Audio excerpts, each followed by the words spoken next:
Okay, this is footage of us boarding our plane in Austin, Texas, where we fly to reach our destination in Bozeman, Montana. For this trip, I went with my parents and my niece, and it was maybe a 3 or 4 hour flight, not too bad.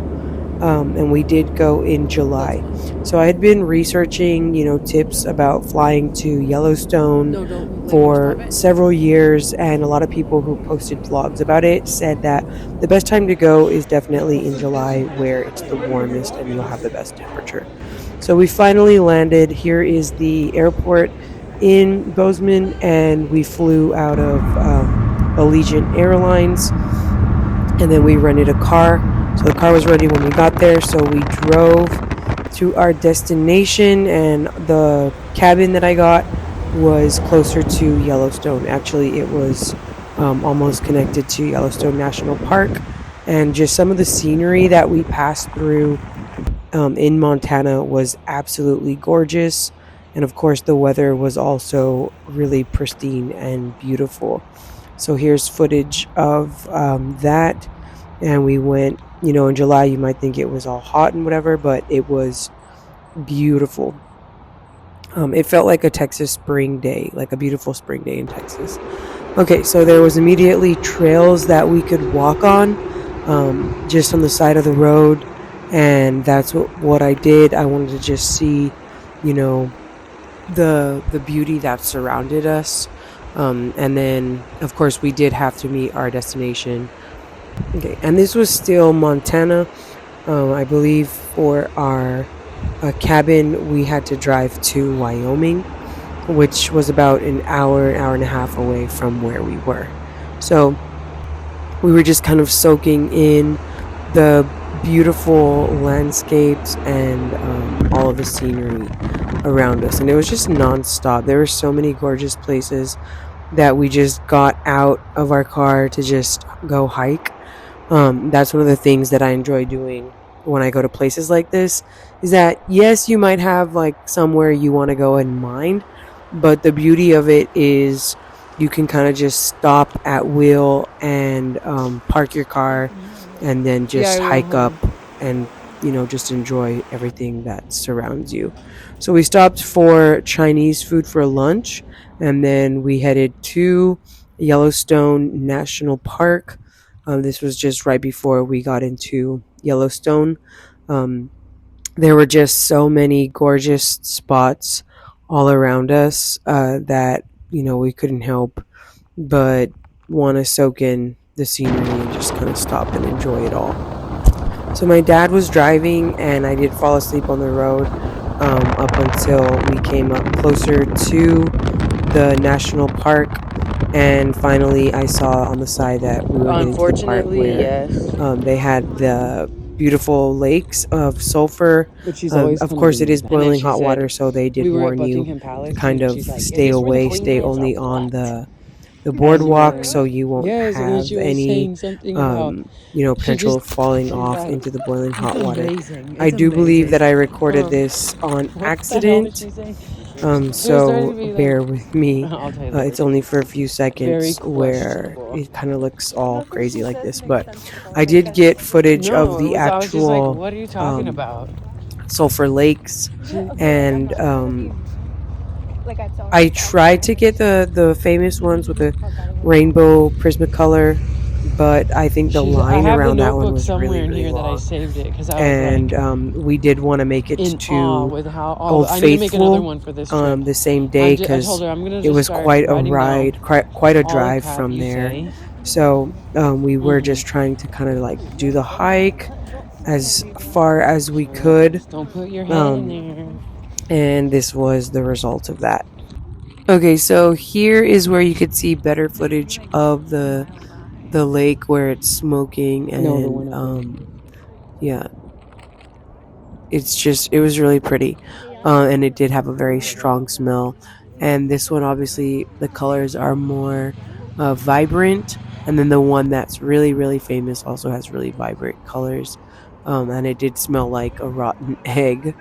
So we went back to the car. Here was the car that we rented. It did the job. It was from North Dakota, even though we rented it in Montana. But yeah, we just kept on driving until we got to the other parts that we wanted to see. So that was Old Faithful. And of course, as you know, there's specific times when you can see it. So if you're How did not they there find out that at it was that 10 exact time, minutes? it's going to be really difficult to catch the glimpse of it, erupting to its fullest potential. And it started, like, I think it was like 2:30 on the dot or 1:30 on the dot where it was going to erupt. So we waited for that. There was a large crowd of people. Um, and it was exciting to kind of just see how powerful this geyser is. This is Old Faithful, so this is the biggest one in the area, and yeah, obviously very popular. One of the top things to do at Yellowstone, and it's definitely it was definitely like a fireworks show, if you will, but created by nature. I wasn't sure how long it was going to go for, but yeah, it was a good, I would say, 5 minutes long of just pure boiling hot water erupting from there. It was definitely something really cool to experience. Just you would have to just be able to stand on your feet for the entire time and hike up to it. But again, it was definitely such a cool experience, and it just kept getting higher and higher and higher. So I did my best to record it for the entire time.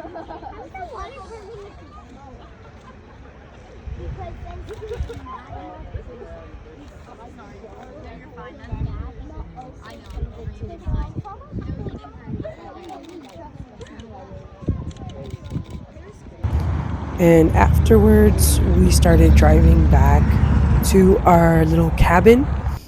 So we did have to, get back there, and this was like the Continental Divide. So that was cool to see. And on the way back, we stopped at a gift shop where I got this beautiful crystal necklace and a few other souvenirs. Yeah, I just really liked that.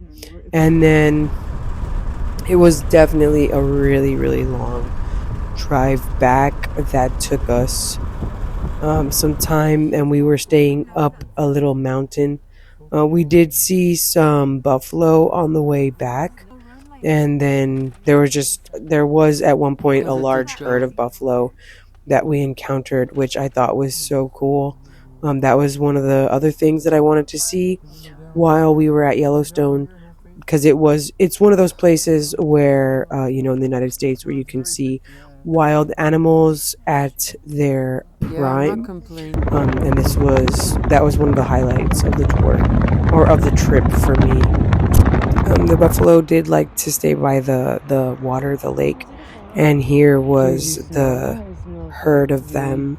pure and um, natural. they look like tiny little black dots from here, but they were just chilling out like a regular, you know, cattle herd. And they were just kind of resting. Of course, you don't want to get too close to them. That's one of the things that they say is kind of stay away from them because they are wild animals and they will do what wild animals do. So again, just make sure that when you do visit these places, you respect the wildlife and Well, for a lot you of stay away. Because there was another lady that was camping at the same time that we were, and she did get mauled to death by a bear. So it's important to research those things that you can do to kind of protect yourself from wildlife. And of course, you want to stay away whenever possible. And when it comes to bears, you need to carry the proper tools with you to protect yourself. They have like the bear whistle or the bell horn, and that does keep it away. So yeah, as you can see, there was buffalo just right on the side of the road. So if you are walking, just keep in mind to give it its own space because they are territorial and they have been known to charge at people. So respect their space and they will respect yours. We just kept driving down, and there were so many beautiful spots just all around us. Yeah, and apparently random videos of my feet and other things. There was this huge crow there as well. That I think it seemed hurt, like something was wrong with its wing. And I had some organic nuts in the car, so we fed it some of the organic um, nuts. I had like almonds and walnuts and some other stuff, and it came really close to us. It jumped up right next to us, and as you can see, this canyon is just really Oh, they have that. beautiful. No, they Um, have. yeah, there were lots of really nice spots to just soak in all the scenery, and that crow was enjoying the food so much that And I he kept never wanting thought more. So that I was until just now. feeding him. And yeah, we were getting closer and closer to the cabin. Finally, we got to our beautiful little wooden cabin. It was up there in the mountains, and we had our own, little spot to rest. It had two rooms.